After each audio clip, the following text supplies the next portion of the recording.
नमस्कार। L&T technology services या कहें LTTS, इसके जो लेटेस्ट क्वार्टरली रिजल्ट्स आया ना, वो एक बड़ी ही मजेदार कहानी बता रहे हैं। मतलब एक तरफ तो लगता है कि कंपनी आगे भाग रही है और दूसरी तरफ ऐसा लगता है कि वो पीछे जा रही है। तो भाई हो क्या रहा है आखिर? चलिए आज इसी पहेली को सुलझाते हैं। तो चलिए जरा इन नंबर्स में गोता लगाते हैं। अब देखिए कहानी में ट्विस्ट यही है। साल दर साल देखें, मतलब पिछले साल के इसी क्वार्टर से तुलना करें तो रेवेन्यू 4.6% बढ़ा है। बहुत बढ़िया। लेकिन जब हम पिछली तिमाही से मतलब क्वार्टर ओवर क्वार्टर देखते हैं तो रेवेन्यू 3.2% नीचे चला गया है। अब सवाल तो यही है कि भाई एक ही कंपनी एक ही टाइम पर आगे भी बढ़ रही है और पीछे भी जा रही है, ये कैसे हो सकता है? तो इस पूरी फाइनेंशियल गुत्थी को सुलझाने के लिए हम क्या करने वाले हैं?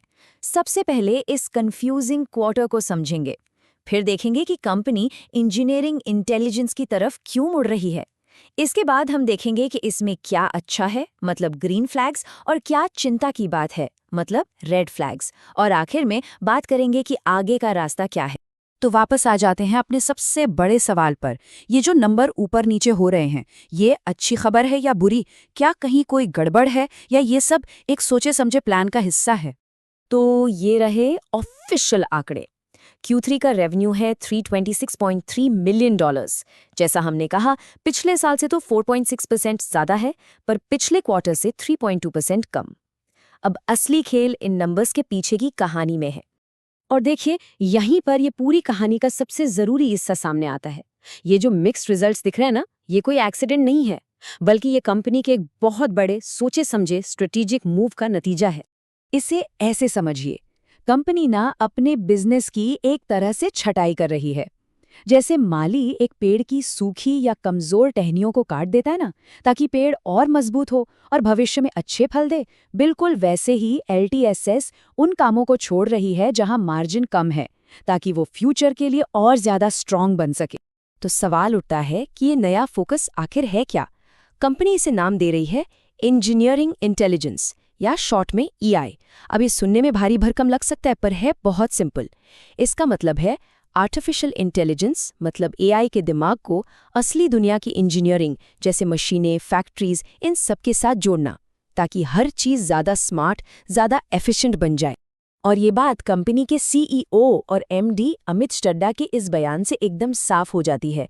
वो कह रहे हैं कि हम कल एक सामान्य व्यवसाय में नहीं रहना चाहते, हम ऐसे लोग बनना चाहते हैं जो टेक्नोलॉजी के लिए जाने जाते हैं। मतलब साफ है, उन्हें भीड़ का हिस्सा नहीं बनना है, उन्हें टेक्नोलॉजी लीडर बनना है। ये एक लॉन्ग टर्म विजन है। ठीक है, तो ये तो हो गया प्लान। अब सवाल ये है कि क्या ये प्लान काम कर रहा है? क्या इस स्ट्रैटेजी के कुछ पॉजिटिव साइन, कुछ ग्रीन फ्लैग्स नजर आ रहे हैं? बिल्कुल दिख रहे हैं, और सबसे बड़ा ग्रीन फ्लैग है ये बड़ी बड़ी डील्स। सोचिए, पिछले 5 क्वार्टर से लगातार कंपनी ने एवरेज $200 मिलियन की बड़ी डील्स जीती हैं। ये कोई मजाक नहीं है। ये दिखाता है कि बड़े क्लाइंट्स कंपनी के इस नए विजन पर भरोसा कर रहे हैं और उस पर बड़ा पैसा लगाने को तैयार हैं। और इसका असर सीधे सीधे प्रॉफिट पे दिख रहा है। कंपनी का EBIT मार्जिन, मतलब उसकी कोर प्रॉफिटेबिलिटी, बढ़कर 14.6% हो गई है। ये पिछले क्वार्टर से 120 बेसिस पॉइंट्स, या कह लीजिए 1.2% ज्यादा है। तो वो जो कम मार्जिन वाले काम को छोड़ने का मुश्किल फैसला था ना, उसका फल यहाँ मिलना शुरू हो गया है। और सिर्फ इतना ही नहीं, एक और बड़ा पॉजिटिव है सस्टेनेबिलिटी सेगमेंट। ये एक हाई मार्जिन वाला एरिया है और इसमें साल दर साल 11.4% की ग्रोथ देखने को मिली है। ये एक और सबूत है कि कंपनी जिन नए एरियाज पर फोकस कर रही है वो वाकई में चल रहे हैं।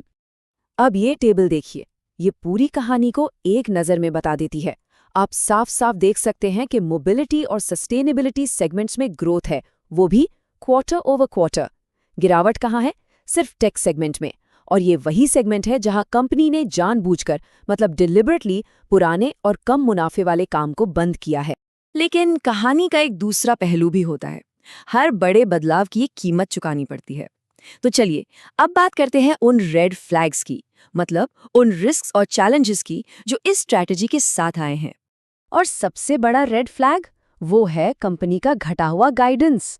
उन्होंने पूरे फिस्कल ईयर के लिए अपने रेवेन्यू ग्रोथ के अनुमान को कम कर दिया है। अब ये इन्वेस्टर्स के लिए यकीनन एक चिंता की बात है, क्योंकि इसका मतलब है कि शॉर्ट टर्म में ग्रोथ धीमी रहने वाली है। इससे एक बहुत ही वाजिब सवाल उठता है जो एनालिस्ट्स ने भी कंपनी से पूछा कि भाई ये सब कुछ करने की जरूरत अभी अचानक क्यों पड़ गई? क्या मार्केट का प्रेशर था या ये प्लान पहले से ही बना हुआ था? और ये रीस्ट्रक्चरिंग सिर्फ बातों में नहीं है, इसका असर जमीन पर दिख रहा है। कंपनी ने इजराइल में अपने टेक बिजनेस बंद कर दिए हैं, यूरोप में भी पुराने मोबिलिटी और टेक काम को समेटा है, अमेरिका में कुछ पुराने क्लाइंट्स को जाने दिया है, और तो और इंडिया में कम मार्जिन वाले नए ऑर्डर लेने से मना कर दिया है। इस सब से ये सवाल भी उठ रहा है कि SJWC जैसे जो पिछले एक्विजिशन हुए थे, उनकी स्ट्रैटेजी क्या थी? तो इतने सारे उतार चढ़ाव, इतने सारे ग्रीन और रेड फ्लैग्स के बीच आखिर कंपनी का लॉन्ग टर्म दांव क्या है? वो इन्वेस्टर्स को आगे के लिए क्या विजन दे रही है? देखिए, उनका लक्ष्य छोटा मोटा नहीं है। वो दुनिया की पहली और सबसे बड़ी इंजीनियरिंग इंटेलिजेंस कंपनी बनना चाहते हैं। तो ये जो कुछ बिजनेस बंद किए जा रहे हैं, ये सिर्फ कॉस्ट कटिंग नहीं है, ये एक पूरी की पूरी कंपनी को एक नए फ्यूचर के लिए तैयार करने की कोशिश है। और इस बड़े लक्ष्य तक पहुंचने का रोड मैप भी काफी क्लियर है। पहला, पैसा सिर्फ हाई मार्जिन वाले सेगमेंट्स में लगेगा। दूसरा, सिर्फ उन्हीं प्रोजेक्ट्स को चुना जाएगा जो प्रॉफिटेबल हों।